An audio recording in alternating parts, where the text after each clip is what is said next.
आज जो topic start मैंने किया है यहाँ पे लिखा हुआ भी है एंगल ऑफ कांटेक्ट।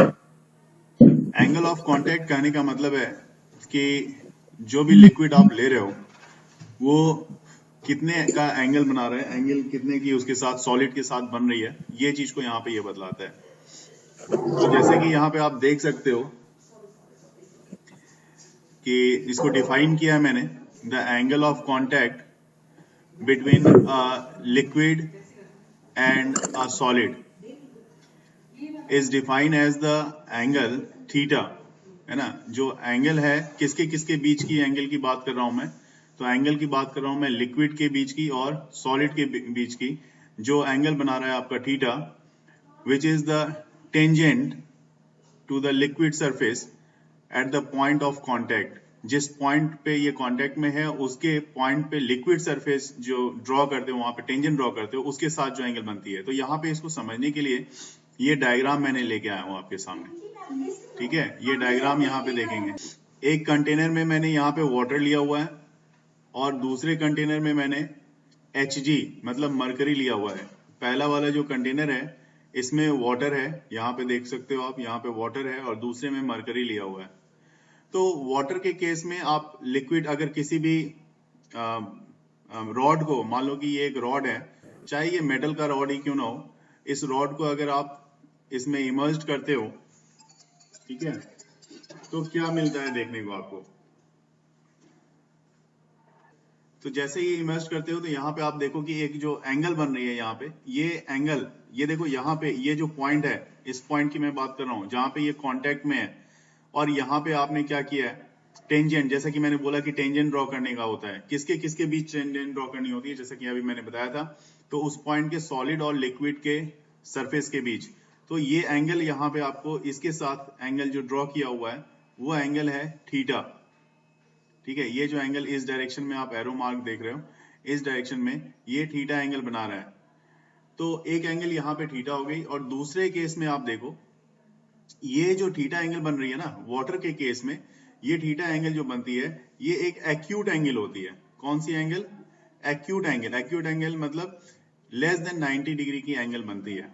और वही अगर इस सेम रॉड को आप Hg में ड्रॉ कर डिप करोगे, मरकरी ले लिया, मरकरी में अगर आपने डिप किया, तो इस पॉइंट पे अगर आप, जैसे ये लिक्विड की सरफेस है, लिक्विड सरफेस और इस पॉइंट के बीच अगर आपने टेंजेंट ड्रॉ किया हुआ है, जैसे आप देख सकते हो ये टेंजेंट है आपका इस डायरेक्शन में, आर की डायरेक्शन में, तो ये जो टेंजेंट आपका बनता है, ये एंगल जो बना रहा है, एक बड़ा सा एंगल बना रहा है जिसको आप ऑब्ट्यूज एंगल बोलते हो।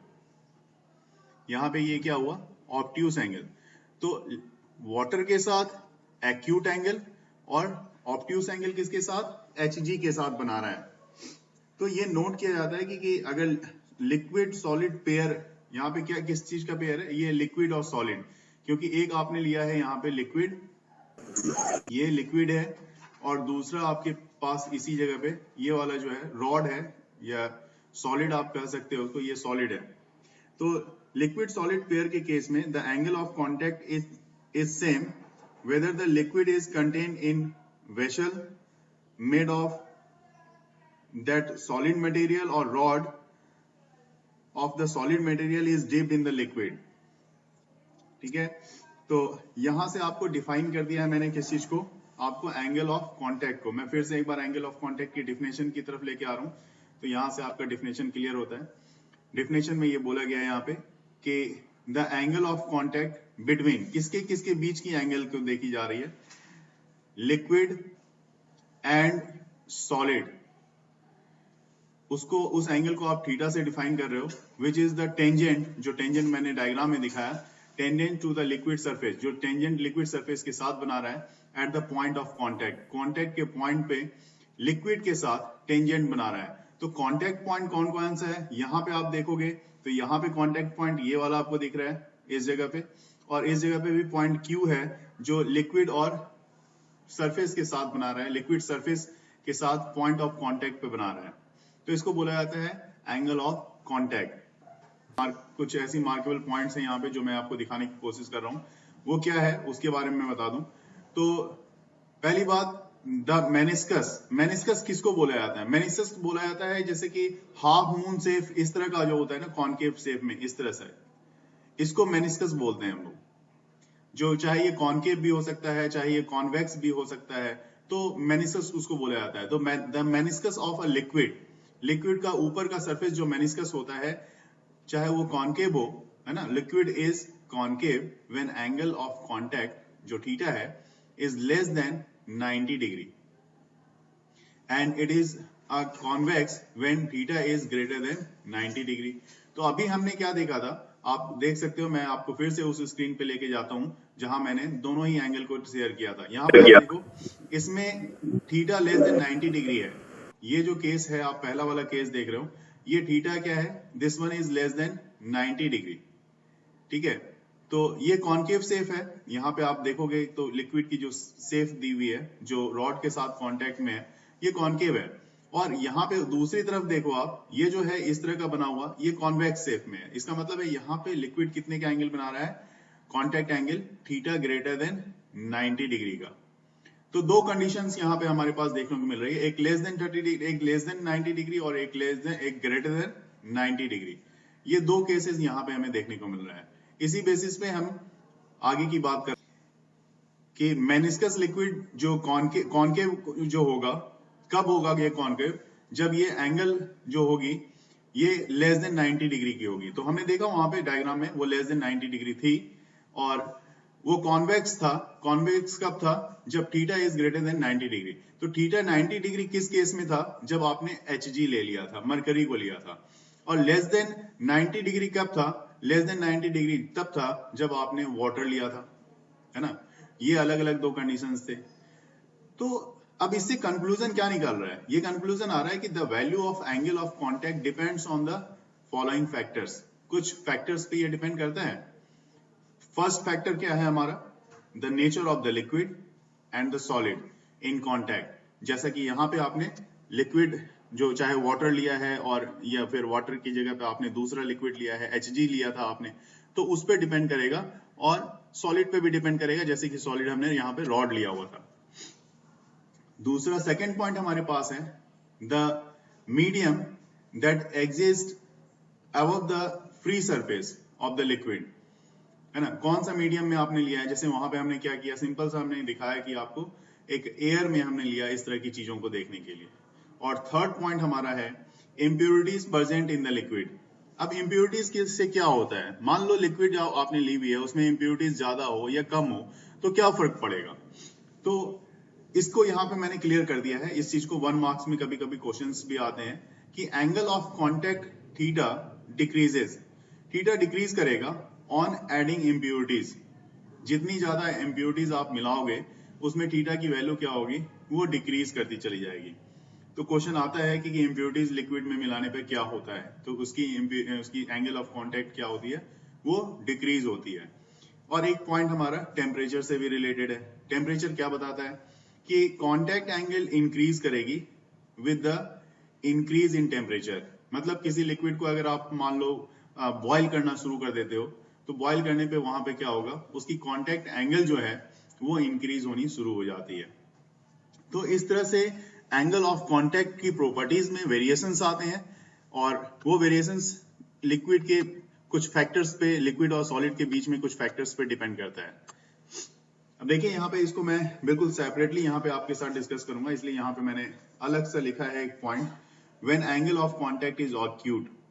जब एंगल ऑफ कांटेक्ट जो वो एक्यूट होगा, तो एक्यूट कहने का मतलब क्या हुआ, मैंने आपके साथ इससे पहले भी डिस्कस कर दिया, थीटा लेस देन 90 डिग्री, यही तो होता है ना एक्यूट का।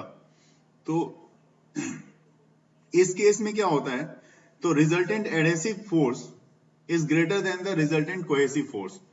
एडेसिव और कोहेसिव के बारे में तो हमने बात किया ही है, लेकिन यहाँ पे मैं डायग्राम की हेल्प से ज्यादा क्लियर दिखाऊंगा। जैसा कि पॉइंट मैंने लिखा है फर्स्ट पॉइंट में यहाँ पे, when the angle of contact is acute, angle of contact यहाँ पे थीटा लेस देन 90 डिग्री मैंने यहाँ पे दिखाया भी है। तो इसमें आप क्या देखते हो, देखिए यहाँ पे ये जो डायग्राम है ये चीज आपको क्लियर कर देगा, इसलिए मैंने इसको यहाँ पे पेस्ट किया है और क्लियर कर देता हूँ यहाँ पे, ताकि आपका यहाँ पे जो डाउट हो ही ना।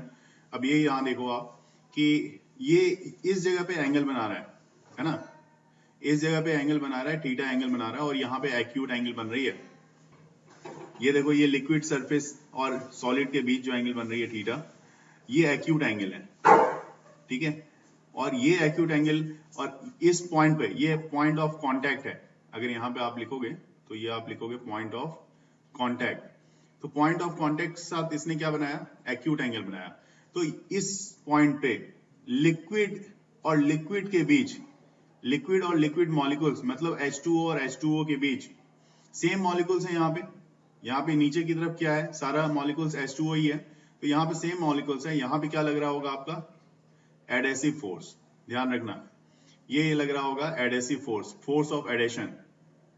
और ये इस पॉइंट पे लिक्विड, और इस तरफ जो है आपका ये जो पोर्शन है ये सॉलिड रॉड है, ठीक है। यह सॉलिड रॉड बोला, अगर या तो गिलास बोल सकते हो, जिस गिलास में आपने वाटर लिया होगा। तो ये फोर्स लगा रहा है इस दोनों के बीच, एडेसिव फोर्स,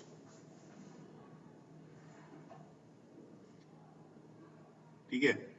अब यहां पे लग रहा है आपका कोहेसिव फोर्स, ये सॉरी यहाँ पे आपका कोहेसिव फोर्स होगा, ध्यान रखेंगे। सेम मॉलिक्यूल के बीच कोहेसिव फोर्स लगता है, ये फोर्स जो है आपका ये कोहेसिव है, ध्यान रखेंगे। ये कोहेसिव फोर्स है, और इस जगह पे आपका एडेसिव फोर्स है, क्योंकि यहाँ पे डिफरेंट मॉलिक्यूल ऑफ सब्सटेंस के बीच जो फोर्स लग रहा है वो एडेसिव है, ठीक है। अब इसमें आपको क्या देखना है कि रिजल्टेंट कोहेसिव फोर्स, ठीक है, जो रिजल्टेंट जो कोहेसिव फोर्स है, this one is greater than the resultant adhesive force, है ना। देयरफॉर मरकरी अगर होगा यहाँ पे तो मरकरी डिप्रेस्ड हो जाएगा।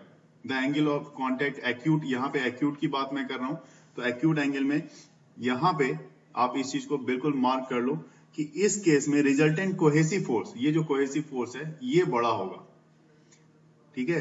मैं यहाँ पे लिख भी देता हूं, रिजल्टेंट,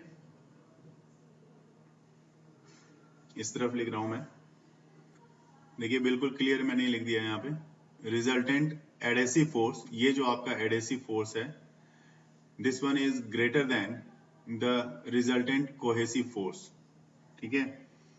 और जब ऐसा होगा तो इस केस में ग्लास की जो वॉल होगी वो pulls up liquid, and liquid tends to stick the glass wall. मैं इसको भी मेंशन, ठीक है, यहाँ पे क्लियरली मैंने ये सारी चीजों को मेंशन कर दिया है कि glass walls pulls up liquid and liquid tends to stick to the glass, क्योंकि यहाँ पे ये जो है इसको अपनी तरफ पुल कर रहा है। एडेसिव फोर्स जो है, एडेसिव फोर्स वाटर मॉलिक्यूल्स को ग्लास वॉल की तरफ पुल कर रहा है, और इसके कारण ये इसको स्टिक कर देता है, जिसके कारण जो लिक्विड है वो गिलास को वेट कर देती है। क्योंकि पूछा भी जाता है यहाँ पे कि आप ना कि यहाँ पे गिलास की बात करें, अगर लिक्विड को आप अपने हाथों के सरफेस पे भी लेते हो तो वो हाथों को गीला कर देता है, लेकिन आप Hg को लेते हो, मतलब मरकरी को लेते हो, तो वो गीला नहीं करता। तो पूछा जाता है ऐसा क्यों होता है। तो देखिए यहाँ पे आपको सिर्फ बिल्कुल, अगर आप एक ही बार में आप इसको रिप्लाई करना चाहते हो तो आपको ये लिखना पड़ेगा कि यहाँ पे एडेसिव फोर्स जो आपकी देख रहे हो, यहाँ पे एडेसिव फोर्स ग्रेटर है। ये जो बाहर की तरफ लग रही है एडेसिव फोर्स, जो इस मॉलिक्यूल, वाटर के मॉलिक्यूल्स और ग्लास के सरफेस के बीच, जो सॉलिड ग्लास है इसके बीच जो लग रही है, ये adhesive force is greater than, मतलब एडेसिव शॉर्ट में मैं लिख दूं ADH, adhesive force is greater than the cohesive force, है ना। और अगर ये बड़ा होगा तो ये बाहर की तरफ ज्यादा फोर्स लगाएगा विथ रिस्पेक्ट टू द अंदर की तरफ मॉलिक्यूल, वाटर मॉलिक्यूल के बीच, अपने एक दूसरे एक मॉलिक्यूल के बीच जो फोर्स लग रहा है उसके रिस्पेक्ट में। तो ऐसे बीच में इसके कारण जो रिजल्टेंट होगा इसका, वो रिजल्टेंट भी इसका किधर होगा, बाहर की तरफ होगा। ये जो रिजल्टेंट आप देख रहे हो ये रिजल्टेंट बाहर की तरफ होता है, और इस कारण से ये इस ग्लास के सरफेस को वेट कर देता है। वही सेम रीजन हाथों के साथ होता है। हाथ में भी जब आप पानी लेते हो तो वो पानी क्या करता है, हाथ को वेट कर देता है, क्योंकि ये एक्यूट एंगल बनाता है, और इसका रिजल्टेंट जो होता है वो बाहर की तरफ, मतलब इस केस में भी एडेसिव फोर्स हमेशा ग्रेटर होता है कोहेसिव फोर्स से। कि हमने उस बेसिस पे जो रिजल्ट आ रहा है कि जब एक्यूट एंगल ये बनाएगा तो उस केस में क्या होगा, liquid will wet the solid,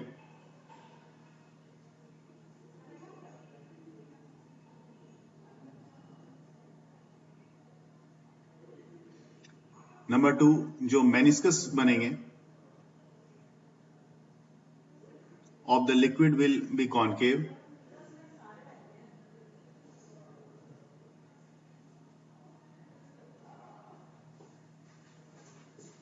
और नेक्स्ट में जो हमारे पास पॉइंट आएगा, liquid will rise in capillary tube made of such a solid.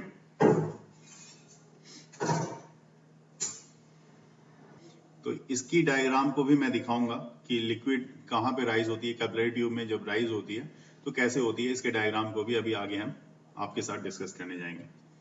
जैसा कि सेकंड पॉइंट आप देख रहे हो, when the angle of contact is obtuse, और ये जो एंगल ऑफ कांटेक्ट है ये किसमें आपको देखने को मिल रहा है, तो ग्लास और मरकरी के बीच। तो ऑब्ट्यूज एंगल बना रहे हैं ना, तो हमें देख तो आप पा रही रहे हो यहाँ पे कि ये एंगल कितना बना रहा है, ऑब्ट्यूज एंगल बनाएगा। लेकिन इसके साथ आपको ऑब्ट्यूज एंगल कहने का मतलब ये है, यहाँ पे क्या होगा, थीटा जो होगी आपकी वो ग्रेटर देन 90 डिग्री की होगी। तो थीटा ग्रेटर देन 90 डिग्री आप लिख दो यहाँ पे, ठीक है। तो अब जो है यहाँ पे आप देखोगे क्या क्या देखने को मिल रहा है। ये बाहर अगर इस पॉइंट पे देखा जाए, ये पर्टिकुलर इस पॉइंट पे अगर मैं पॉइंट करूं, ये इस पॉइंट को, तो यहाँ पे जो मॉलिक्यूल्स हैं इसके साथ Hg और Hg मॉलिक्यूल्स है, मतलब इस तरफ जो है ये मॉलिक्यूल सारा Hg है। तो यहाँ पे क्या लगेगा, फोर्स ऑफ कोहेजन लगेगा, फोर्स ऑफ कोहेजन।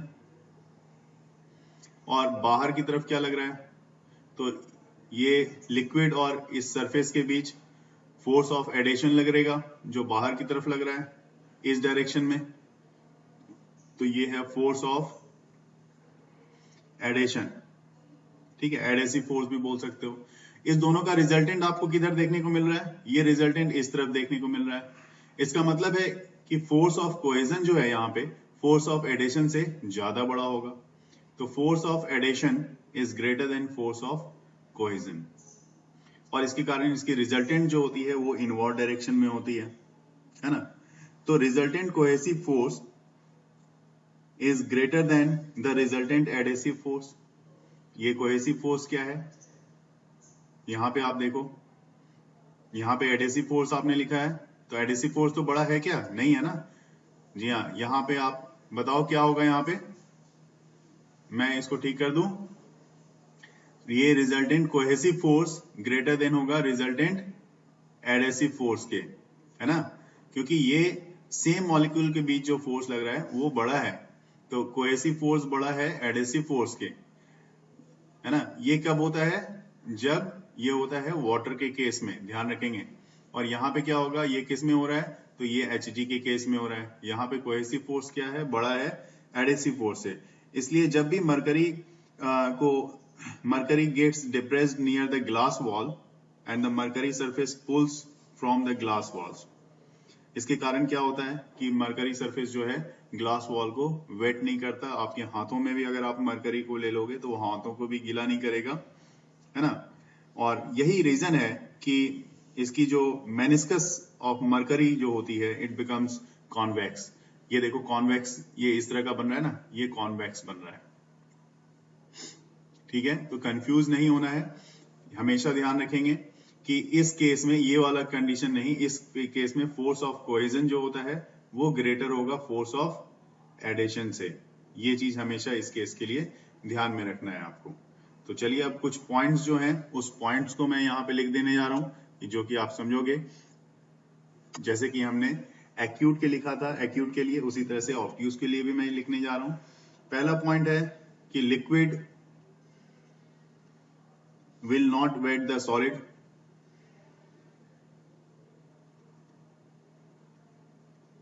इसलिए मैं यहाँ पे हर चीज को डायग्राम के साथ एक एक चीजों को क्लियर करता जा रहा हूं ताकि आपकी कोई डाउट रहे ही ना।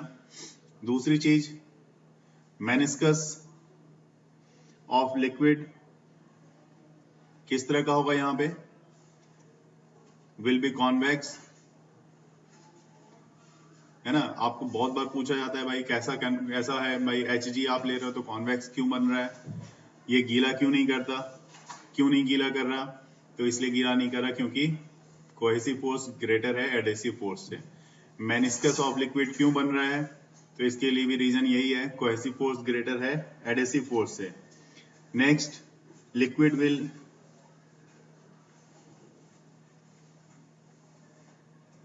Get depressed. अगर कैपिलरी ट्यूब में आप लोगे ना तो वहां पे क्या होगा, इसकी हाइट जो है नीचे की तरफ चली जाती है इन द कैपिलरी ट्यूब। इसको तो मैं आगे डायग्राम में दिखाऊंगा ही, ये मैंने बोला ही आपको। In the capillary tube made of such a solid,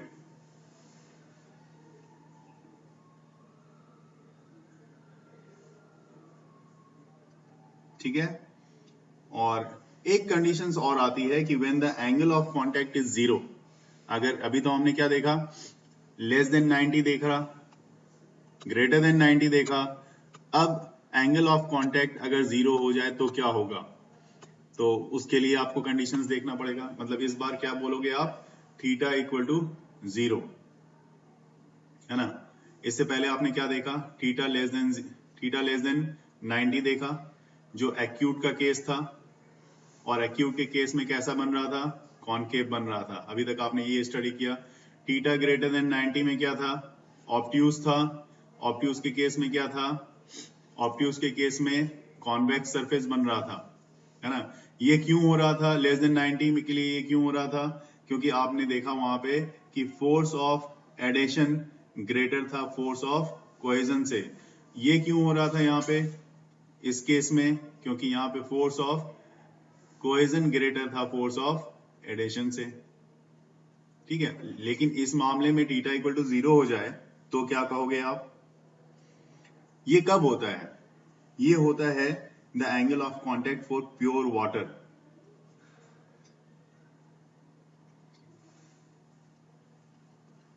आप कहोगे वाटर तो आपने ले ही लिया था, तो फिर ये प्योर वाटर क्या होता है। तो प्योर वाटर कहने का मतलब H2O, ना उसमें मिनरल हो ना कुछ हो, कुछ नहीं, नथिंग। प्योर वाटर, कुछ भी ऐसी चीजें मिक्सअप ना हो। एंड क्लीन ग्लास, इसी के बीच एंगल बनेगी 0 डिग्री। ध्यान रखेंगे हमेशा इस बात की, ठीक है।